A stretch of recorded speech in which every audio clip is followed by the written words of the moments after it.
Hello, today we are going to answer the question, how do you use SQS? So by the end of this episode, you will know when to use an SQS queue, and we'll give some example use cases.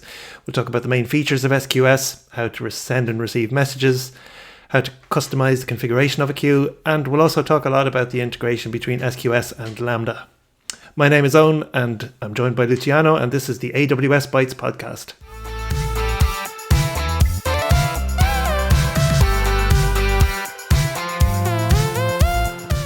In the last episode, we talked about all the different AWS event services you have, and today we're going to do a deep dive on SQS.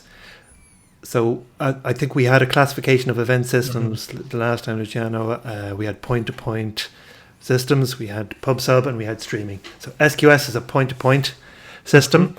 What is it good for?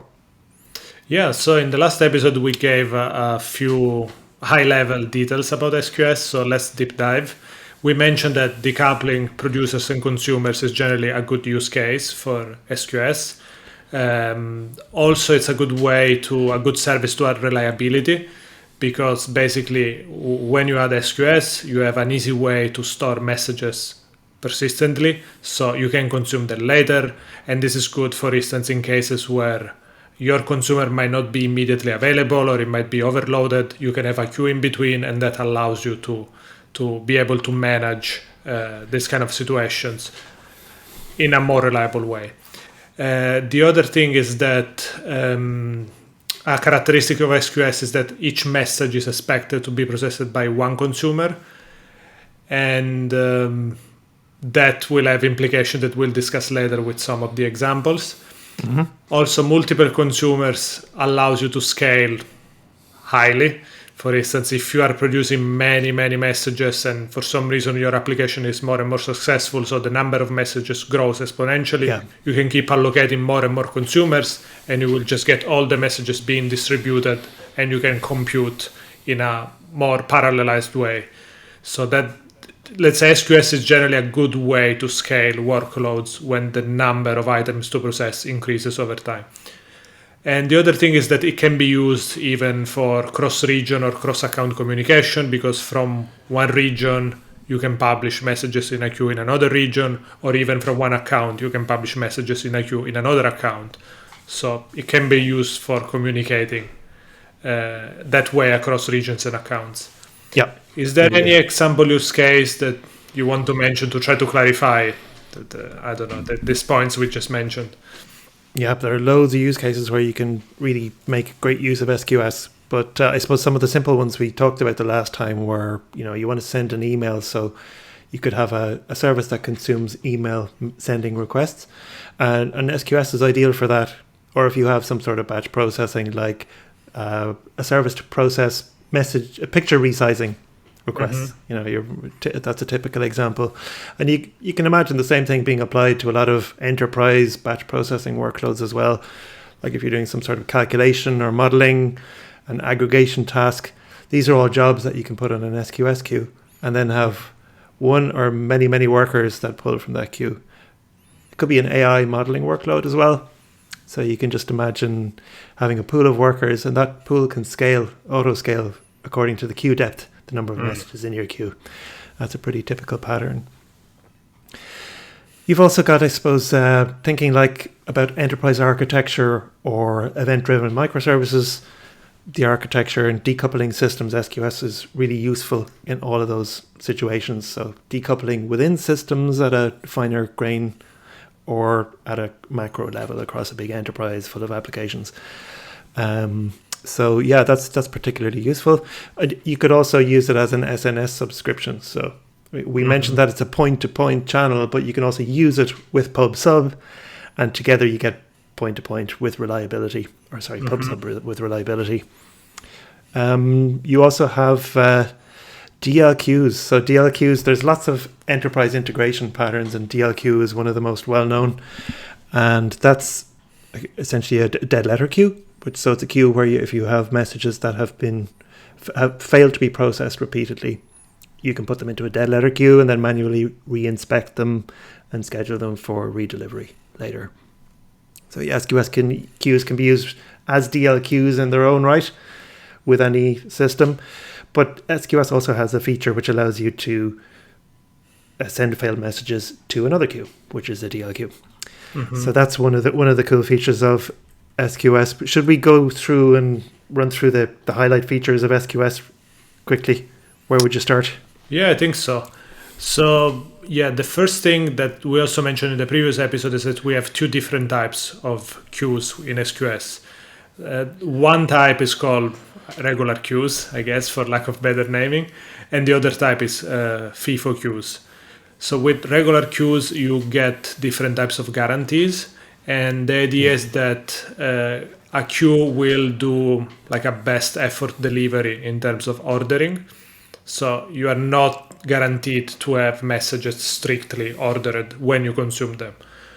And the other thing is that you get at least once delivery, which basically means that when you receive the messages, it might happen that you get the same message more than once.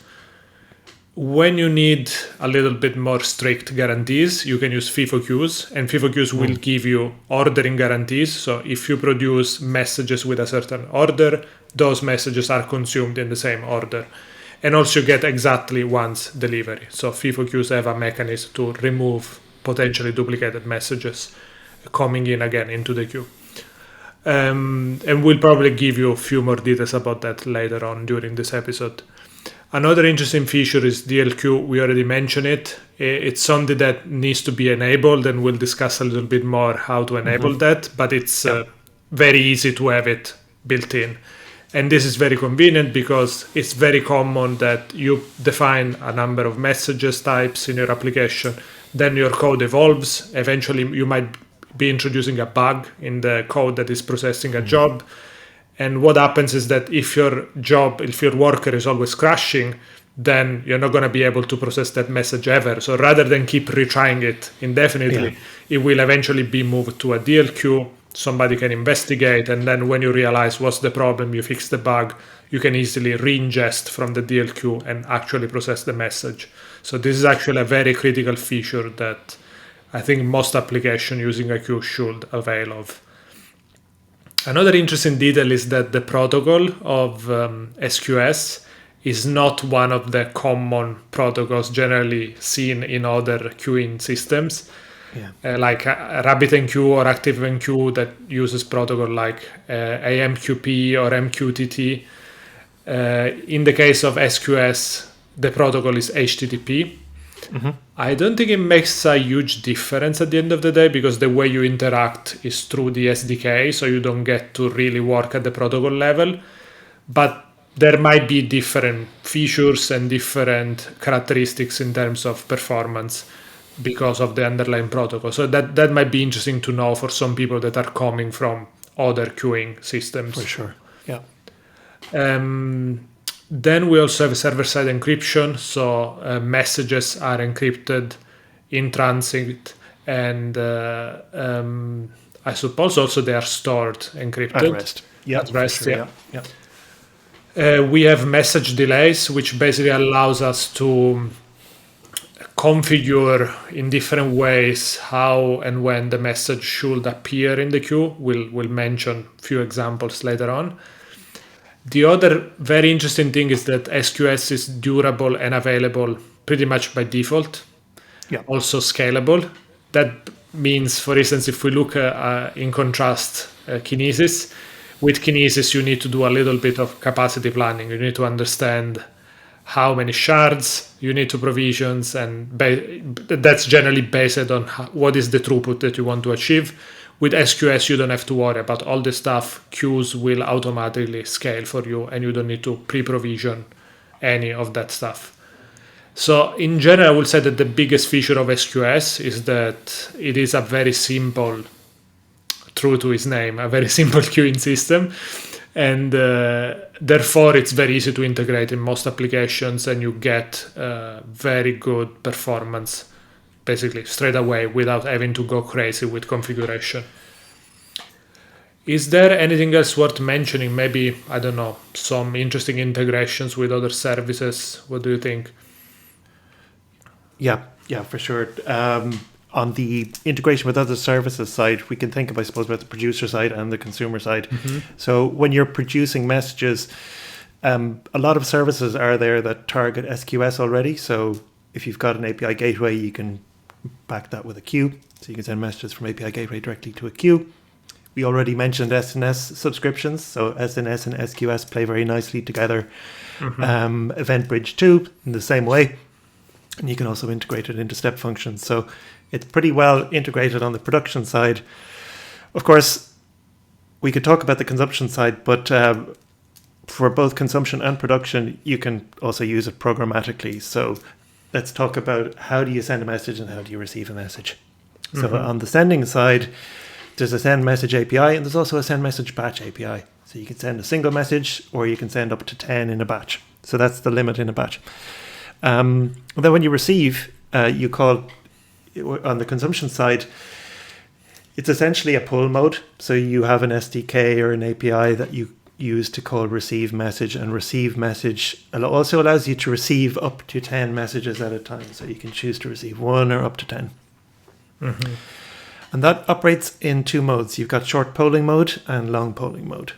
So short polling is basically saying, give me a message if one is available, but if no message is available, just return. So that's essentially a 0 seconds wait time. But you can also do long polling where you can say wait up to 20 seconds for messages to appear and then return. So the difference there is it depends on the volume of messages you're expecting and the nature of your system. I suppose it's important to kind of bear in mind that if you're polling more frequently, that's an extra request. SQS is priced essentially on the number of requests. There's also data transfer, but it's fundamentally about the number of requests. So you can bear that in mind. So once you call receive message, then you can do your message processing and then delete. So it's essentially like you're starting a job and then you're committing to the fact that you've processed the job by calling delete message at the end. So there's 3 steps essentially when you're a consumer. So the interesting thing there is what happens when you forget to delete.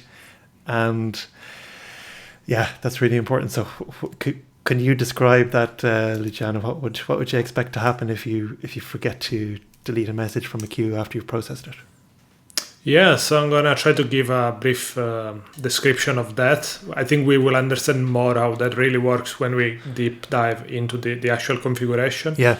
But in general, SQS never really deletes messages that have been delivered to a consumer, because it's waiting for the consumer to acknowledge that the job was completed. And that's done through an explicit call to the delete message API. And so if that doesn't happen because either you forget to do that in your code, or maybe there is a bug and the worker crashes before it's actually able to delete the message, the only thing that SQS can do is assume that something went wrong. Maybe the message was not delivered. Maybe the job was not processed correctly. So it's going to make the job eventually reappear in the queue so that it can be processed again. So it's kind of taking a sane default to make sure that you have a chance to process that message again in case something went wrong. So yeah, make sure to delete the message when you completed processing it. Otherwise, you'll end up reprocessing the same job over and over again. And of course, your queue will grow indefinitely because you keep accumulating more and more messages that will always reappear in the queue until they are completely expired because of the duration of a message in the queue. Yep.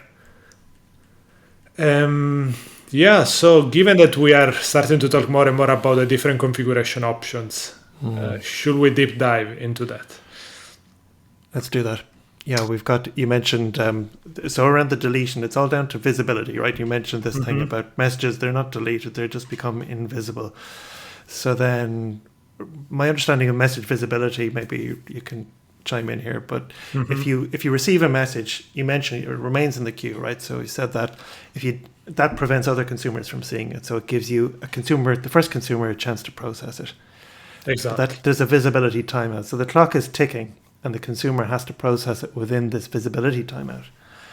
And after that timeout has elapsed, if it hasn't been explicitly deleted, it's going to reappear, right? So this is a configuration setting. Then you can set a queue level, but you can also set it at an individual message level when you call receive message. So it can be 0 seconds, it can be 12 up to 12 hours, but the default is 30 seconds.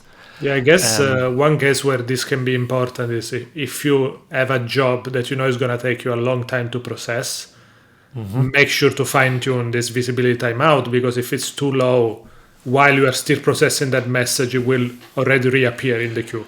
So you end up with duplicated processing because of that. So that can be another issue that can happen when you have long-running processing jobs.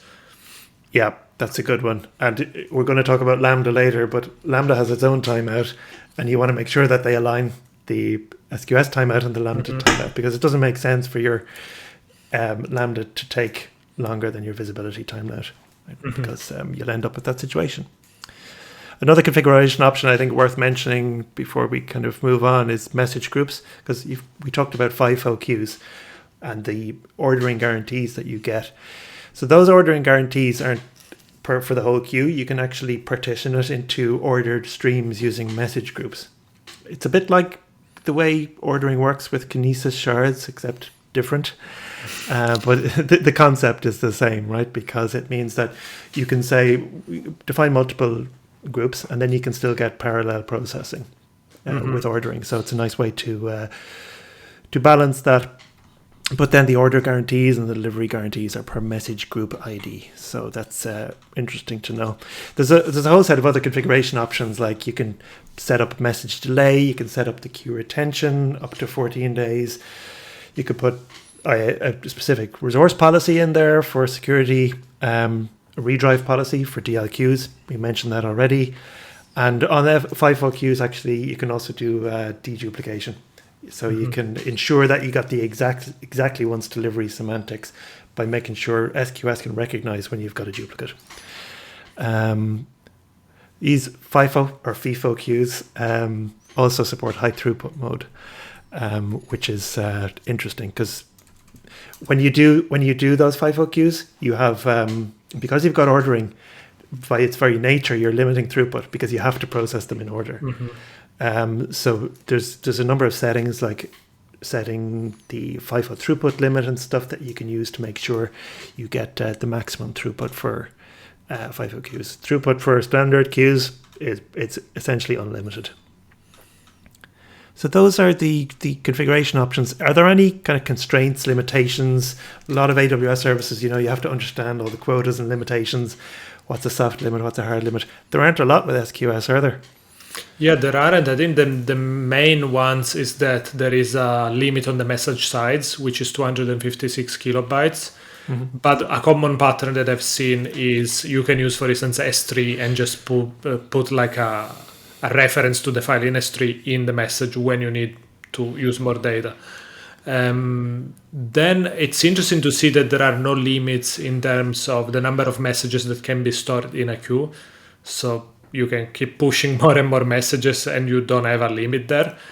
And there aren't API limits in terms of requests, except in the FIFO queues where you have, I think, 300 API call per second. Is that right?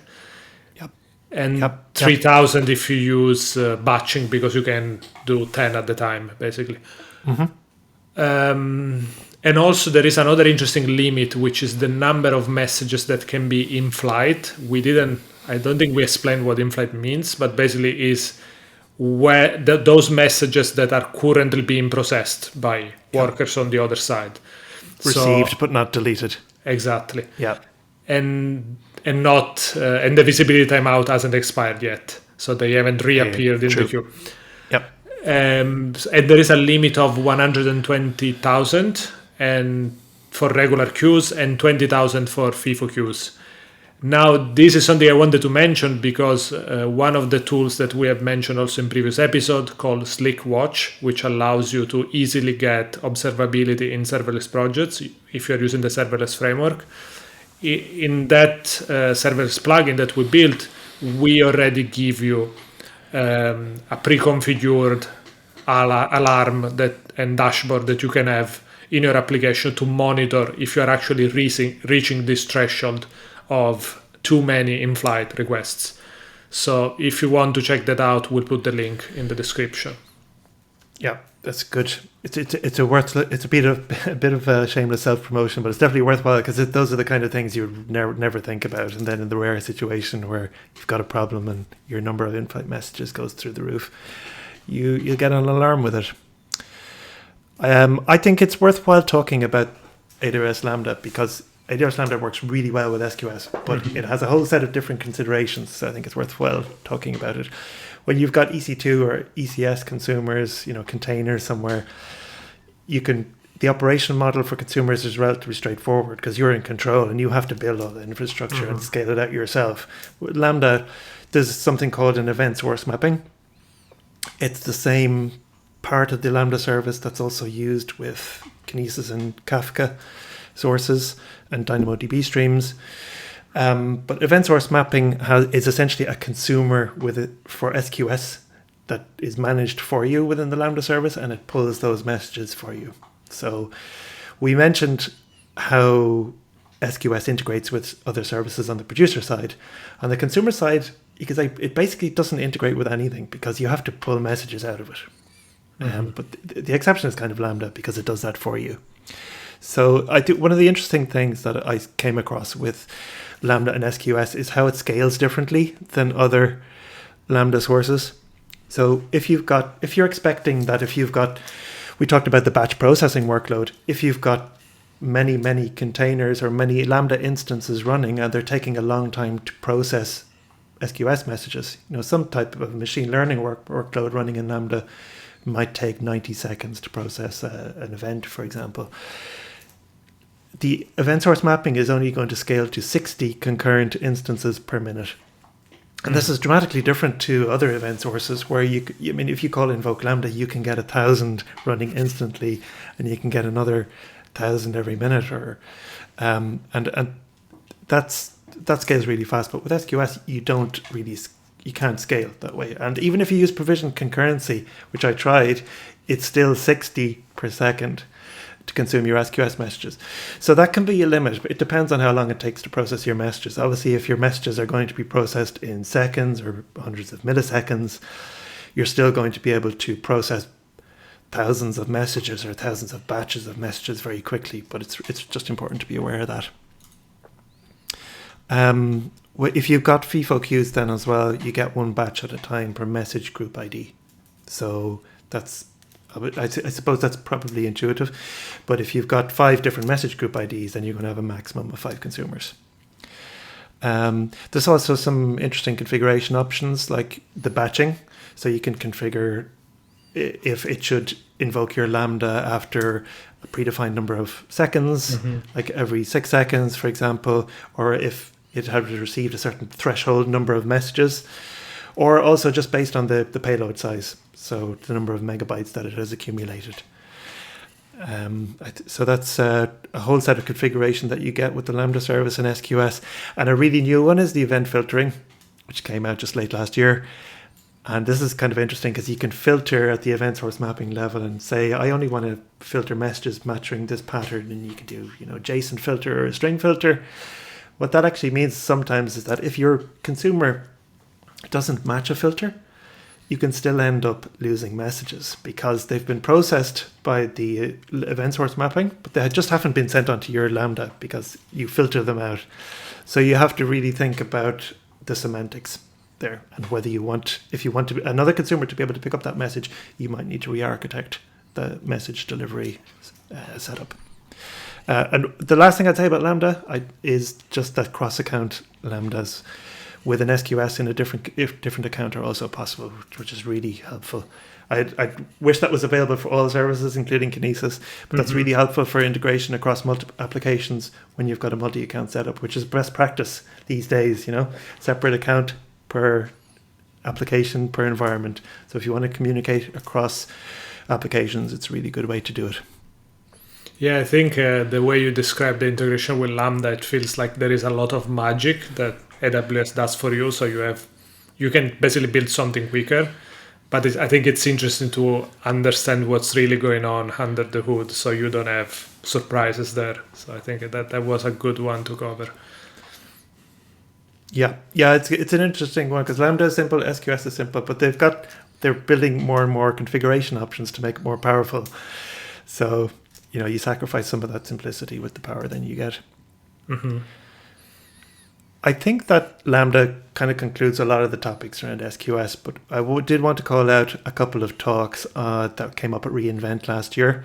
Some really good new talks all around the idea of enterprise integration patterns and message-driven architectures. And it covers SQS, but also all the other services that we're going to talk about in this series. And one of them was by Gregor Hope, who was one of the authors of the Enterprise Integrations Patterns book, a book I read a long time ago, which is very good for understanding all the different types of message-driven workflows you can have in applications. So there's one by him, and there's a couple of others that we're going to put in the show notes. And if people are interested in event-driven architectures and how you can build really powerful architectures with very simple services without having to build a whole lot of infrastructure, I think these are really, really worthwhile. So really strong recommendations on those. And with that, I think we'll leave it for this episode. But please follow us, especially if you want to hear more about the event-driven architecture series. We're going to cover the SNS in the next episode. So thanks very much for being with us, and we'll talk to you then.